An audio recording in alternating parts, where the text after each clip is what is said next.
বেহালার মানুষজনকে নিয়ে সোশ্যাল মিডিয়ায় প্রচুর ট্রোল হয়, মিম হয়, এবং সেটা তারা নিজেরাও অনেক সময় আমি দেখেছি তার অংশ হয়ে যায়। কিন্তু কোনোদিন বেহালার ওই বিধায়ক যার নাম পার্থ চট্টোপাধ্যায়, তাদেরকে আপনারা প্রশ্ন করেছিলেন? বেহালা এমন একজন বিধায়ককে দিয়েছে যে খাটের তলায়, বান্ধবীর খাটের তলায় টাকা রেখে দিত। বেহালার যে মেট্রোটা, এই মেট্রোটা কি পার্থ চ্যাটার্জি করেছে? না। এই মেট্রোর কাজ কি অবস্থায় দাঁড়িয়ে আছে? মেট্রো চলছে? যদি চলে, কত দূর অবধি বেহালার মেট্রোয় যেতে পারবো? যে বেহালার মেট্রোটা চলছে, সেই বেহালার মেট্রোটা যতজন প্যাসেঞ্জারকে নিয়ে ট্রেনগুলো চলার কথা, ততজন প্যাসেঞ্জার হয় না কেন? কেন রাস্তায় এখনো জ্যাম?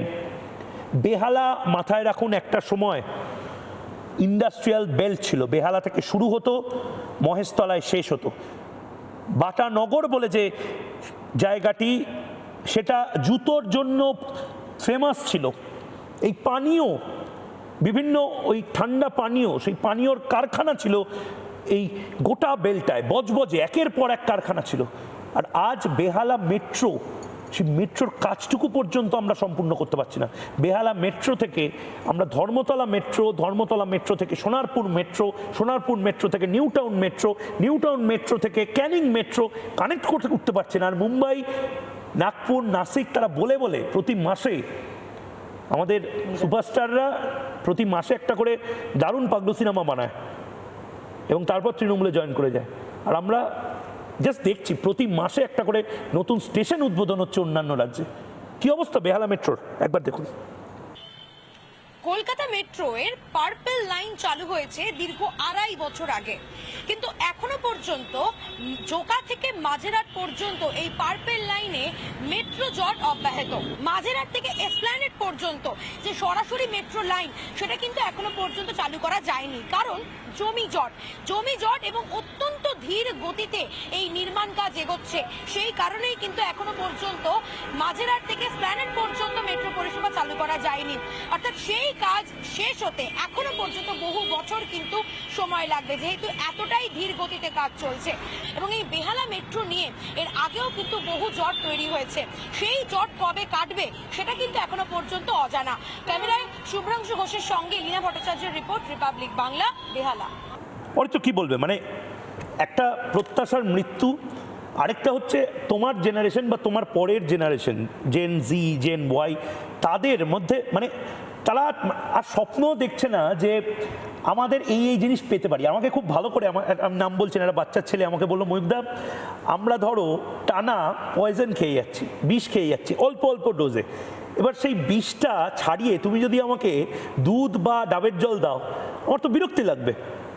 আমি তো জানি না সেই টেস্টটা কী। সুতরাং আমরা জানি না ডাবল ইঞ্জিনের টেস্ট কি, আমি জানি না সেমিকন্ডাক্টর হাব এলে বিপিওর যে ছেলেমেয়েরা তারা কতটা টাকা বেশি পেতে পারে। আমি তো জানি না যে অফসাইট যে বিভিন্ন বিদেশের কোম্পানিগুলোতে যায়, সেটা যদি অফসাইট আর নাই থাকে, সেটা যদি ভাঙড়ে হয়, তাহলে সেখানে কত লাখ টাকা একটা ছেলে কামিয়ে নিয়ে চলে যেতে পারে। আমার মানে আমি আমার বয়সের পরিপ্রেক্ষিতে সিপিএমের 40 বছরে কি হয়েছিল বলতে পারবো না, আমি তখন বেঁচে ছিলাম না। আমার জ্ঞানত অবস্থায় আমি যা দেখেছি, আমার বেড়ে ওঠার মধ্যে দিয়ে আমি মমতা বন্দ্যোপাধ্যায়ের শাসনকালটাই মোটামুটি এক্সপিরিয়েন্স করেছি আমার জ্ঞানের মধ্যে।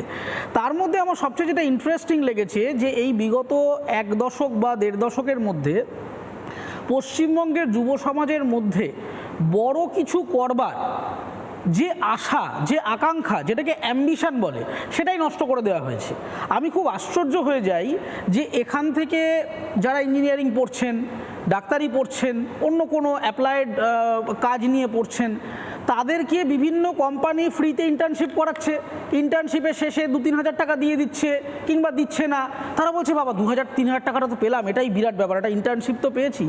অথচ আপনি দেখুন যে ব্যাঙ্গালোরের কলেজ থেকে পাশ করে তারা 15,000 টাকার নিচে ইন্টার্নশিপ করছে না, কিংবা তারা ক্যাম্পাসিংয়ে বসছে, ওখানে ক্যাম্পাসে বসেই তারা ইন্টার্নশিপ পাচ্ছে, চাকরি পাচ্ছে, বিভিন্ন নেটওয়ার্ক তৈরি হচ্ছে।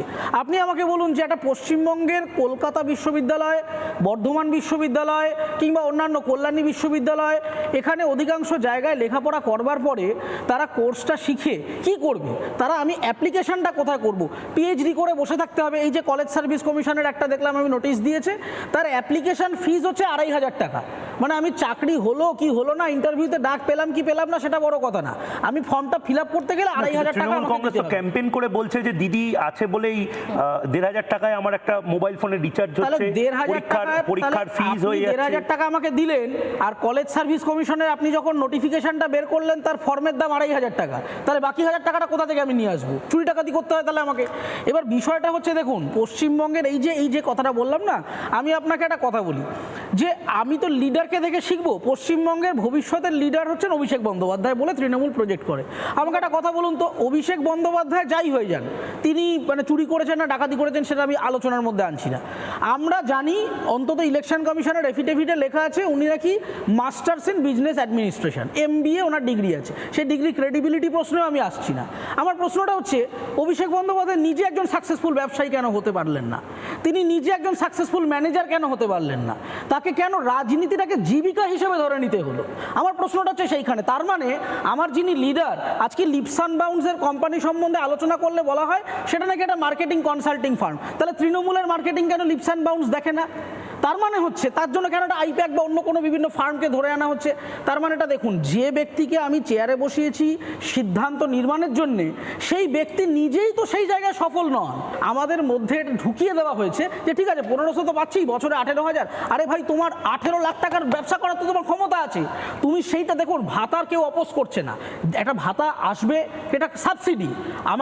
আমি একটা জিনিস করছি, সরকার আমাকে একটু তুলে দিচ্ছেন, আমি বসতে জানি, আমাকে তলায় চেয়ারে একটু হাইট দিয়ে দিল যে ভাই নাও তুমি চেয়ারটা এগিয়ে দাও, কিন্তু আমার চেয়ারটা আমি কেড়ে নিলেন আপনি আমার থেকে, নিয়ে আমাকে একটা কঞ্চিপ দিয়ে বলেন এবার আপনি বসুন। আরে আমি তো বসতে জানি, আমি ভাবছি ঠিক আছে বসতে তো পারছি, আপনি চেয়ার গদিমদি সব নিয়ে চলে গেলেন।